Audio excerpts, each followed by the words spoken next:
Okay, to get started with our next section on the vertebral column, again going down the list, just to start out, pointing out the four curves of the column.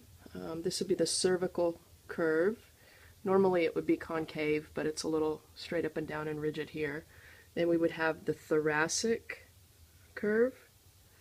Then we would have the cervical curve here, and then the sacral curve at the bottom. The two that are primary would be the thoracic and the sacral. Those are the ones that develop and you have when you're born. The cervical and the lumbar are the ones that develop as you begin to walk and weight bear. And so that changes the curvature of the spine over time. The cervical vertebrae, to start off with, we have at the very top, we have the atlas, and the atlas is unique in that it articulates with the occipital condyles of the skull, and that allows for you to be able to nod your head, and it says to do that ourselves, but I'll just kind of show you with that guy. Then below that we have the top 7 in here are all of the cervical vertebrae, and those are unique in that the transverse processes have foramen that allow for nerves to be able to pass through there.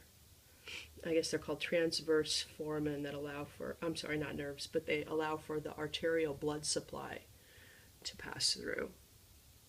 Then below that, after the first 7, the next 12, let me turn him around.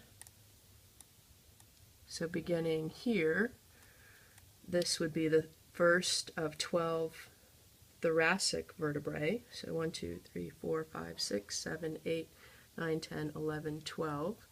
These are all of the thoracic vertebrae. The spinous process would be, would be this pointy part. The transverse process would be, they're difficult on here to see, but on the side, they're the side processes. The intervertebral foramen would be the opening, and I don't have a way to show you the opening that passes, that allows for the spinal cord to pass through. The body or the centrum would just be the bulk of the vertebrae. I guess we could see it better from this side. So for instance, this would be the body. And then the position of the intervertebral discs would be just in between each of these. Okay. The lumbar vertebrae, we have L1 through 5.